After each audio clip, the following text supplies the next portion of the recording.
Debout la Vendée, il est 8h30. Bienvenue à toutes et à tous pour cette dernière demi-heure ensemble. Et oui, nous sommes ensemble, ravis de vous accueillir jusqu'à 9h. Et à suivre dans votre matinale, dans le journal d'abord, on parlera de la parade de Noël des herbiers. C'est ce samedi à 18h. Les bénévoles peaufinent leurs chars et nous avons eu la chance de les découvrir en avant-première.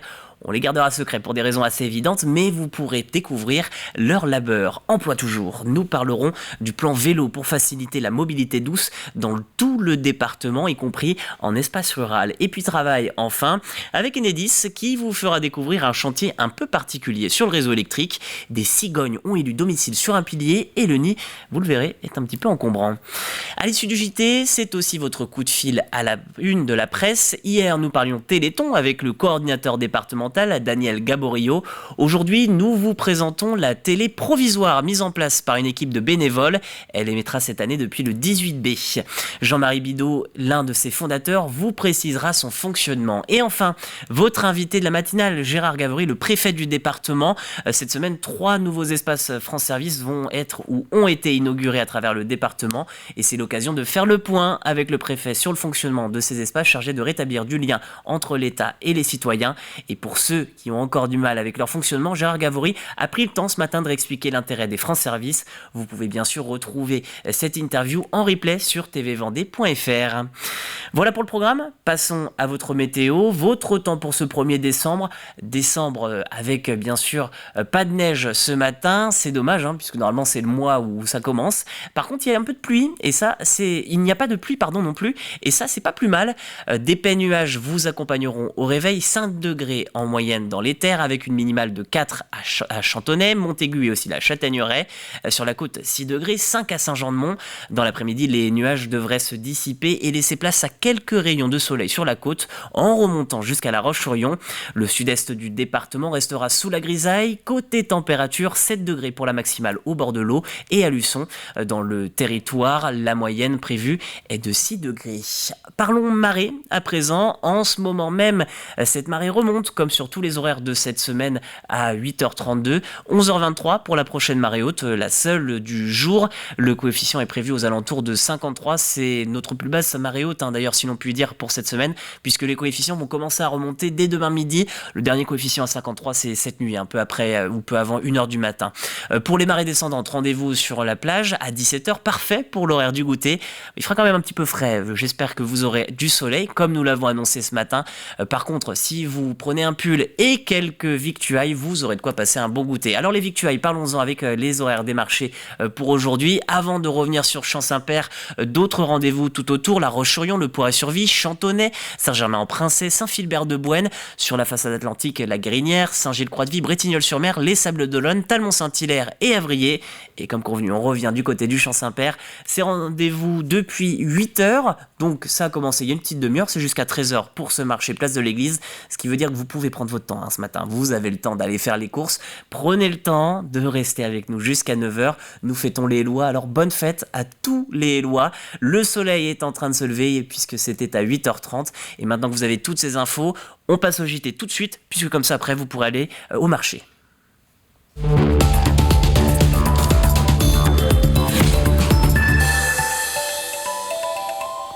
On commence par la parade de Noël des herbiers, c'est ce samedi. Et l'événement arrive très vite pour une 9e édition très attendue par les citoyens. Alors en coulisses, les bénévoles s'activent, guirlandes, vérification des chars ou encore électricité. Tout doit être réglé comme du papier à musique. Les organisateurs attendent 15 000 personnes. Le reportage d'Anne Delangle et Agathe Poulet. Chaque détail a son importance et pour ce faire, les bénévoles mettent la main à la pâte pour finaliser les chars de la 9e parade de Noël. Dans un esprit chaleureux, chacun participe à la création d'une dizaine de chars. Pour Jackie, c'est une fierté de contribuer depuis toujours à leur réalisation. Moi j'ai fait de la peinture, j'ai installé des lumières là. Après il y a des gens qui sont plus spécialisés dans la métallerie, des anciens métalliers. Il y a des anciens ébénistes qui sont plus spécialisés dans le bois. Donc voilà, ça se mélange un peu comme ça, naturellement quoi. Et puis après c'est un plaisir de travailler là entre copains, voilà. Parce qu'on est pratiquement que des anciens copains de jeunesse. On se connaissait un peu avant, donc c'est très intéressant de se retrouver quoi. Pour donner vie aux univers des différents chars, les couturières consacrent 8 heures par semaine de leur temps libre pour confectionner les costumes. Bénévole depuis la première édition, Sylviane est heureuse de pouvoir partager son amour pour la couture et de voir l'équipe s'agrandir au fil des années. Mais aussi l'évolution de cet événement devenu incontournable. On crée de plus en plus, on fait des très jolies choses. Ça s'est fait dans les premières années et on va le ressortir pour défiler. Voilà. Il y a l'avant, il y a le pendant et le après. Mais pendant, c'est génial aussi. Il y a l'adrénaline, il y a les gens, les enfants. On éblouit les enfants. C'est ça le but, c'est d'éblouir les enfants. Les 30 bénévoles présents durant les préparatifs font partie de l'association Spot qui organise cet événement avec la ville Les Herbiers. Pour réaliser cette parade sur 900 mètres, les équipes dessinent les chars en mai avant leur réalisation en septembre. Au-delà de la magie, l'association se veut engagée. On fait ça avec tout ce qu'on peut aussi récupérer parce qu'on est dans cette démarche-là aussi. Il y a des chars qu'on réutilise aussi une année sur l'autre mais qu'on modifie complètement. Mais on reprend les matériaux, par exemple sur une cabane, on va reprendre tout le bois, on va la réutiliser pour faire un autre char. On essaie de récupérer puis après on achète des matériaux, différents matériaux aussi pour faire les chars. Ce samedi 3 décembre à 18h, les chars seront dévoilés et défileront dans les rues de la ville accompagnés des 300 artistes et bénévoles présents pour l'occasion. En France, près de 2 millions de femmes ont été en situation de précarité menstruelle cette année. Cet état survient lorsqu'une personne ne peut plus se procurer de protection hygiénique, d'abord pour des raisons financières. Le planning familial a donc décidé de lutter contre ce phénomène en organisant une collecte. Cette année, elle est à l'attention des étudiantes du campus de La Roche-sur-Yon et a lieu ce samedi. La précarité menstruelle, c'est le fait qu'un très grand nombre de femmes, de jeunes filles, se retrouvent en situation très difficile par rapport à leurs règles. En fait, elles n'ont plus les moyens financiers de s'acheter des protections. Et donc ça pose un énorme problème d'hygiène, un problème aussi au niveau de la confiance en soi. On s'aperçoit des jeunes filles ne vont plus à l'école puisqu'elles ont leurs règles. Donc ça pose vraiment un problème par rapport à cette précarité. Voilà. Donc c'est pour ça qu'on essaye de mettre en place cette action samedi. Et donc samedi de 10h à 16h, des boîtes à dons seront disponibles dans plusieurs endroits en Vendée, le Carrefour Contact de l'Herbergement et le Carrefour et le Biocop de La Roche-sur-Yon. Vous avez jusqu'à demain pour régulariser ou céder vos armes à l'État. Si vous avez un pistolet, un fusil ou même un sabre ou même des armes anciennes, le non déclaré, c'est le moment de le faire. En dehors de ces périodes, il existe un risque d'une procédure administrative mais aussi judiciaire. Depuis le début de l'opération, 21 000 armes ont été déposées en France. Certains se sont vus d'ailleurs régularisés à l'hôtel de la police de La Roche-sur-Yon. Reportage de notre rédaction. Le coffre rempli d'armes, et pourtant ce couple n'a rien de Bonnie and Clyde. Il participe, comme beaucoup de Vendéens, à l'opération d'abandon simplifié d'armes à l'État. C'est une opération qui permet aux Français qui ont hérité d'une arme ou qui l'ont trouvée, mais qui ne connaissent pas les dispositifs réglementaires ou qui ne l'ont pas enregistré, de venir soit pour l'abandonner, soit pour l'enregistrer sur un système informatique, c'est le SIA, le système d'information armes. Et donc on est là pour leur faciliter la vie sur 8 jours. Et en moins d'une semaine, voici le butin. Sabres, épées, fusils ou même munitions, toutes sortes d'armes sont abandonnées. La plupart seront détruites et d'autres pourront intégrer des musées. Voilà, dans le lot, vous avez aussi bien une imitation d'armes de guerre que des choses qui sont quasi historiques comme celle-là. Ou comme celle-là. Donc le retrait de ces armes, c'est une question de sécurité. C'est pour inciter les gens à se débarrasser d'objets dangereux par nature, qui peuvent être aussi volés, il ne faut pas l'oublier. Et quand on les retire de la circulation, on a moins de chances de les voir utilisés. Ça, c'est le premier but, et d'en faire une opération simplifiée pour inciter les gens à venir. Un système simplifié aussi pour ceux qui souhaitent garder leurs armes. Depuis janvier, l'enregistrement sur le SIA, système d'information sur les armes, est obligatoire. Grand-père paternel, maternel. Alors pendant ces 8 jours, aucune poursuite, la préfecture accompagne les détenteurs pour se mettre en règle. Cette opération a pour but d'accompagner les chasseurs dans l'enregistrement de leurs armes sur le SIA. Et d'un autre côté, les gens qui ne sont pas forcément chasseurs ni tireurs sportifs, mais qui souhaitent garder les armes, soit un héritage ou soit trouvées, donc qu'ils puissent s'enregistrer sur ce système d'information. Pour les gens qui rencontrent des difficultés, je les invite à se rapprocher des différents sites sur le département et ne pas hésiter à se faire aider. Voilà. Mais quoi qu'il en soit, il faut se faire enregistrer rapidement. Pour bénéficier d'une aide, il faudra même le faire très rapidement. L'opération se termine vendredi. Et pour déposer vos armes en Vendée, rendez-vous à l'hôtel de police de La Roche-sur-Yon, mais aussi les gendarmeries des Achards et de Fontenay-le-Comte. La Vendée va-t-elle passer au vélo boulot dodo ? Nous en parlons souvent dans vos journaux pour le sport ou le tourisme, mais le département cherche cette fois à favoriser ce moyen de transport pour se rendre au travail. D'après une étude menée par l'INSEE, la plupart des Vendéens habitent à moins de 13 km de leur lieu de travail. Alors le conseil départemental vient d'annoncer un plan pluriannuel, 35 millions d'euros d'ici 2028 pour sécuriser et aménager de nouvelles voies pour les travailleurs. Notre volonté, c'est de permettre aux personnes qui souhaitent se rendre à leur travail en vélo de pouvoir l'utiliser en toute sécurité. On n'a pas besoin des mêmes infrastructures quand on est en touriste, où on va le faire en pleine journée, que quand on est quand on travaille, où là, on va partir tôt le matin, tard le soir, quels que soient les déplacements en mode doux. La sécurité, c'est l'élément fondamental. C'est tellement vite une portière qui s'ouvre, un automobiliste qui tourne, qui ne voit pas par la pénombre le soleil. Donc voilà, la sécurité, c'est un enjeu majeur. Un chantier peu orthodoxe pour Enedis. À Longeville-sur-Mer, des cigognes ont élu domicile sur un poteau du réseau électrique. Un choix discutable puisque c'est à la fois dangereux pour elles mais aussi pour les réseaux. Les techniciens se sont donc mués en déménageurs. L'objectif, déplacer le nid tout en assurant la sécurité du réseau électrique. Colline Davy s'est rendue sur place.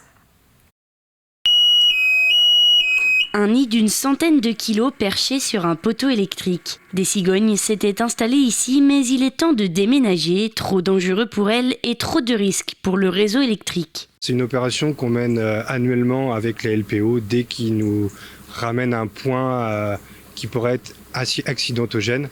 On intervient le plus rapidement possible pour déposer et pour protéger les réseaux. Enedis envoie pour cela une équipe chargée d'enlever le nid, puis d'installer une protection avifaune, ce petit panneau fluorescent. Pour l'opération, 1 heure de coupure électrique et le tour est joué. Donc il y a 2 types de manœuvres possibles. C'est soit on fait ça sous tension, sans couper le courant. Ça, c'est essentiellement sur les réseaux haute tension, on arrive à le faire. Ça dépend bien sûr de la taille du nid. Et là, sur les réseaux basse tension, nos agents vont procéder à la coupure de l'alimentation. Bien sûr, on a prévenu les clients avant. Et comme ça, on va déposer ça en toute sécurité. Mais ces oiseaux ne sont pas chassés pour autant. La commune installe dans le marais des cigognières pour qu'elles puissent refaire leur nid en toute sécurité. On en a installé une pour la première fois sur notre site du Marais, près de la maison du Marais, l'an dernier. Le but, c'est d'éviter qu'elles aillent s'installer sur des lieux qui sont dangereux pour elles et embêtants aussi pour les gens, puisque ça peut provoquer des coupures de courant. Donc, c'est pour préserver tout le monde et les cigognes, parce que c'est un oiseau mythique. Et puis, quand on voit une cigogne, tout le monde lève le nez en général. C'est un de nos oiseaux favoris en France. Donc les protéger et protéger les gens, les consommateurs d'énergie, quoi. En Vendée, des opérations comme celle-ci, Enedis en effectue une 20aine chaque année. Allez, et puis maintenant que nous finissons le JT, des nuages sur l'ensemble du département. C'est votre météo pour ce matin. La grisaille s'installe pour cette première matinée de décembre. Côté température, en moyenne à 5 degrés dans le continent, 6 au bord de l'eau. Pour les minimales, direction la Châtaigneraie, la Roche-sur-Yon, mais aussi Montaigu-Vendée, 4 degrés. Il fera meilleur à Fontenay-le-Comte, 5 degrés. Quant au maximal, c'est une nouvelle fois pour l'Île-Dieu, 7, 6 pour le reste de la façade atlantique des Sables-d'Olonne, jusqu'à Jars-sur-Mer. Et dans l'après-midi, pour rappel, le soleil devrait revenir par l'ouest et les rayons seront visibles jusqu'à la Roche-sur-Yon. Voilà pour votre météo détaillée de ce matin. Avant de retrouver le plus info, vous rendez-vous pour le prochain quart d'heure. D'abord la chronique à la une. Nous reviendrons sur la télévision temporaire créée par le Téléthon. Au programme des interviews pour tout savoir de cette nouvelle édition. Puis bien sûr votre extrait du jour. Catel le Jeune et le Mageco vous feront découvrir une fabrique de serres de jardin. Mais pour l'heure, parlons de Noël. C'est dans votre plus info du jour.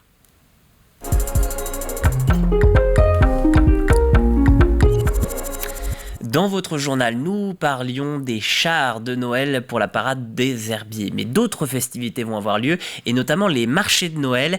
Il y a d'ailleurs celui de Beaulieu-sous-la-Roche ce week-end. Vous pourrez retrouver les vitrines animées pour une nouvelle année. Et côté département, le site de l'abbaye de Maizet s'anime avec la 25e foire de Noël. Ça commence demain à 18h. Je vous propose pour l'occasion de découvrir les animations prévues sur les sites départementaux dans votre plus du jour.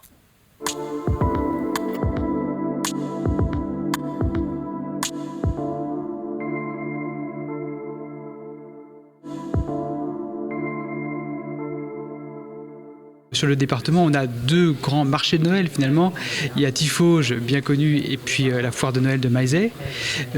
Au Haras, on a un spectacle équestre avec les animations tout autour. À Niel, on a des concerts de voix d'enfants. Et enfin, la Chaboterie, un festival jeune public, donc vraiment adapté aux enfants. Comme chaque année, le département essaye de mettre en lumière ces sites départementaux et de les nourrir d'animations pour accueillir les Vendéennes et les Vendéens qui, à quelques jours de Noël souvent, voire même après, pour le Haras de la Vendée, veulent profiter de ces petits instants de magie qui sont offerts aux familles en particulier. C'est un spectacle qui s'appelle Mon premier Noël et qui raconte l'histoire d'un petit garçon en fait pendant les guerres de Vendée, pendant un événement authentique des guerres de Vendée, qui en fait à travers son regard va vivre les choses d'une manière quand même poétique, même au milieu des choses les plus tragiques.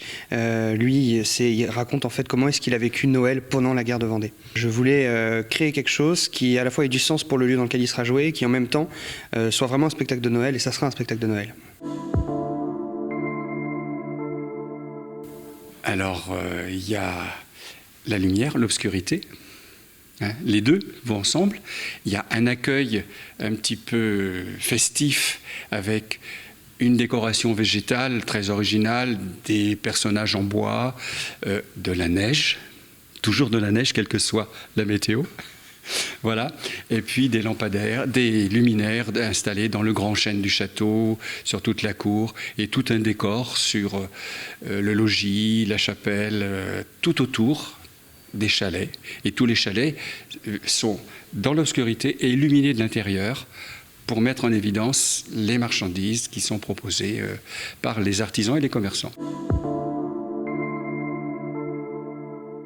C'est mythique, c'est l'Orient, c'est Bethléem, c'est des jolis stands avec la majestueuse abbaye de Maizet, et puis nos gourmandises, le vin chaud, les tourtisseaux et autres. Hein. Les écoles œuvrent aussi, ils vont faire des crêpes, des gaufres, de quoi se restaurer, de visiter, se promener, venir en amis. Enfin voilà, hein, c'est un moment de détente.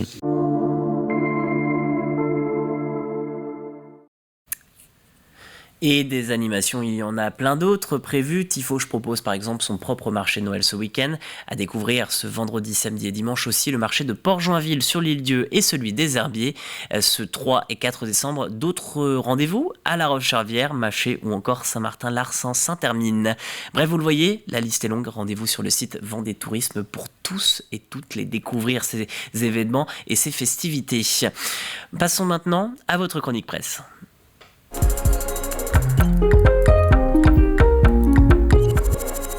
Allez, comme promis, revenons un instant sur le Téléthon. Depuis près de 10 ans, les bénévoles vendéens réalisent une web télé pour animer le territoire. Cette année, 3 animateurs vont vous accompagner pour célébrer ces 3 jours de festivités autour de la recherche. Ce matin, nous vous proposons de revenir sur la genèse de ce projet et sur la programmation. C'est pour la 9e année que nous allons installer un plateau télé, une web TV. Hein, nous singeons un peu France Télé avec moins de moyens évidemment, mais grâce surtout aux professionnels qui offrent toutes les prestations, c'est bien évident. Hein, c'est la règle dans le Téléthon. Le gros morceau maintenant à terminer, c'est le conducteur de l'émission, évidemment. Hein, on a, voilà, plusieurs personnes sont chargées des contacts nécessaires. Et donc nous serons place Napoléon, au cœur du Téléthon lyonnais, au 18B, la brasserie là, qui nous accueille gracieusement, évidemment. Et voilà, les techniciens, pas de souci, connaissent leur boulot. Tous les bénévoles qui doivent entourer le plateau, il faut un certain nombre de personnes évidemment. Tout le monde est maintenant recruté, donc ça devrait couler. Sur le plateau, on aura 3 animateurs qui vont succéder. Simon Philippot, qui est bien connu de la chaîne, Michel Cavard, qui est un journaliste radio, et Emmanuel, j'ai mangé son nom, qui est un journaliste sportif aussi. L'idée est venue en 2010. Noirmoutier avait été ville ambassadrice nationale. Et avec Robert, le coordinateur du Téléthon de Vendée de l'époque, on s'était fait la réflexion que l'on connaissait des professionnels qui pourraient nous aider à mettre ça en œuvre, et donc de créer une télé vendéenne le temps du week-end. Depuis le début, on a eu plein de soutiens reconnaissables. On a eu la participation de 2 années du lycée audiovisuel de Montaigu aussi, qui ramenait beaucoup d'élèves. Enfin voilà. Non, chaque année, comme pour toute situation, le Téléthon est un bon vecteur. Vous pouvez aussi soutenir la recherche au 36 37. La semaine prochaine, petit teaser, vous découvrirez la suite de votre chronique à la une autour de ces conchyliculteurs vendéens. Ils ont été mis à l'honneur lors d'un reportage de France 5. La première partie, c'était la semaine dernière. On a fait une petite pause, vous l'avez compris, pour le Téléthon. La seconde partie sur ce reportage de France 5, c'est à découvrir la semaine prochaine. Et le premier entretien, bien sûr, à réécouter et à retrouver sur tvvendée.fr. Passons désormais à votre extrait du jour.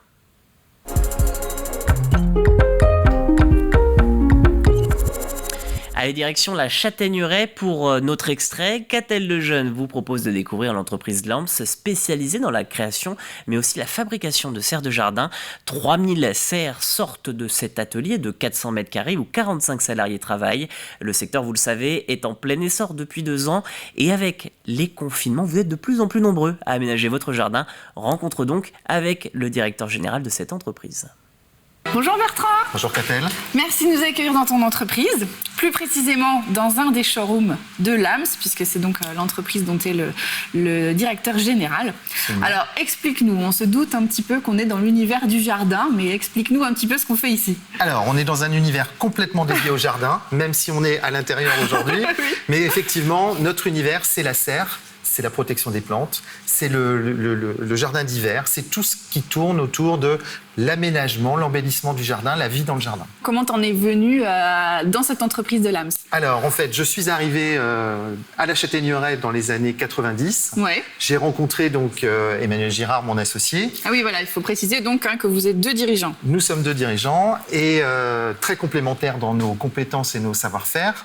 Donc, on s'est associés en 97 dans un métier qui tournait autour du jardin, qui était le démarrage en fait de ce qu'on fait aujourd'hui, puisque l'aventure de la serre a commencé en 2010, ouais. Lorsqu'on a racheté à Paris la société Lamps, qui était spécialisée dans le négoce et la revente de serres. D'accord, ok. Donc une entreprise que vous avez délocalisée ici. Qu'on a ramenée à la Châtaigneraie, qui était en région parisienne. Et comment ça s'est fait ? Alors ça, c'est d'un coup une rencontre, parce que bon voilà, racheter une entreprise, la délocaliser en Vendée, c'est pas non plus un truc qui tombe du ciel. Donc c'est toujours des rencontres. C'est une opportunité. C'est une opportunité. C'est un dirigeant qui souhaitait lui céder son entreprise, ouais. Et puis qui correspondait bien à tout l'univers du jardin dans lequel on était.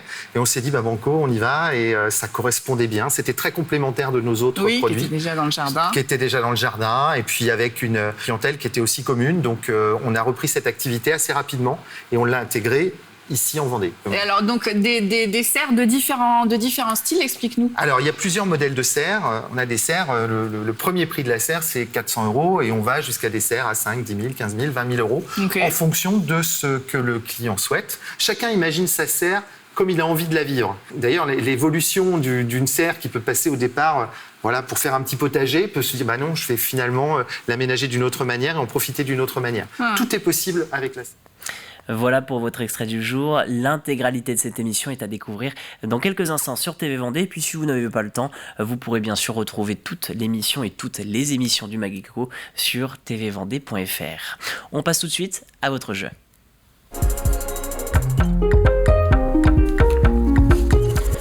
Alors, il nous reste quelques secondes pour parler de votre jeu de la semaine. Si vous n'avez pas encore eu l'occasion de rester avec nous depuis le début de ce jeu, je vous propose d'abord de redécouvrir cette question.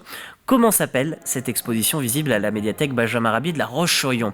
Vous voyez les images, vous avez peut-être la réponse. Si c'est le cas, rendez-vous comme d'habitude sur tvvendée.fr dans la rubrique Jouer et vous serez peut-être tiré au sort demain pour emporter l'une des 6 places mises en jeu par notre chaîne. Dans l'idée, chaque gagnant repartira avec 2 places. Il y aura donc 3 gagnants pour applaudir donc la troupe qui se produira sous la pièce Un conseil d'amis. C'est le 15 décembre prochain, ce sera au Parc Expo de La Roche-sur-Yon et donc j'espère pour vous que vous serez tiré au sort pour découvrir cette très belle pièce. Si vous avez la réponse, je n'ai plus rien d'autre à vous dire, mais je peux quand même vous donner un petit indice, l'occasion de redécouvrir des œuvres mondialement connues. Voilà pour ce jeu, je vous remercie d'avoir suivi cette matinale et surtout je vous souhaite une excellente fin de journée puisque ça y est, la matinale touche à sa fin. On se retrouve ceci dit demain à 7h pour une nouvelle matinale où on parlera de beaucoup de choses. Rendez-vous demain avec grand plaisir.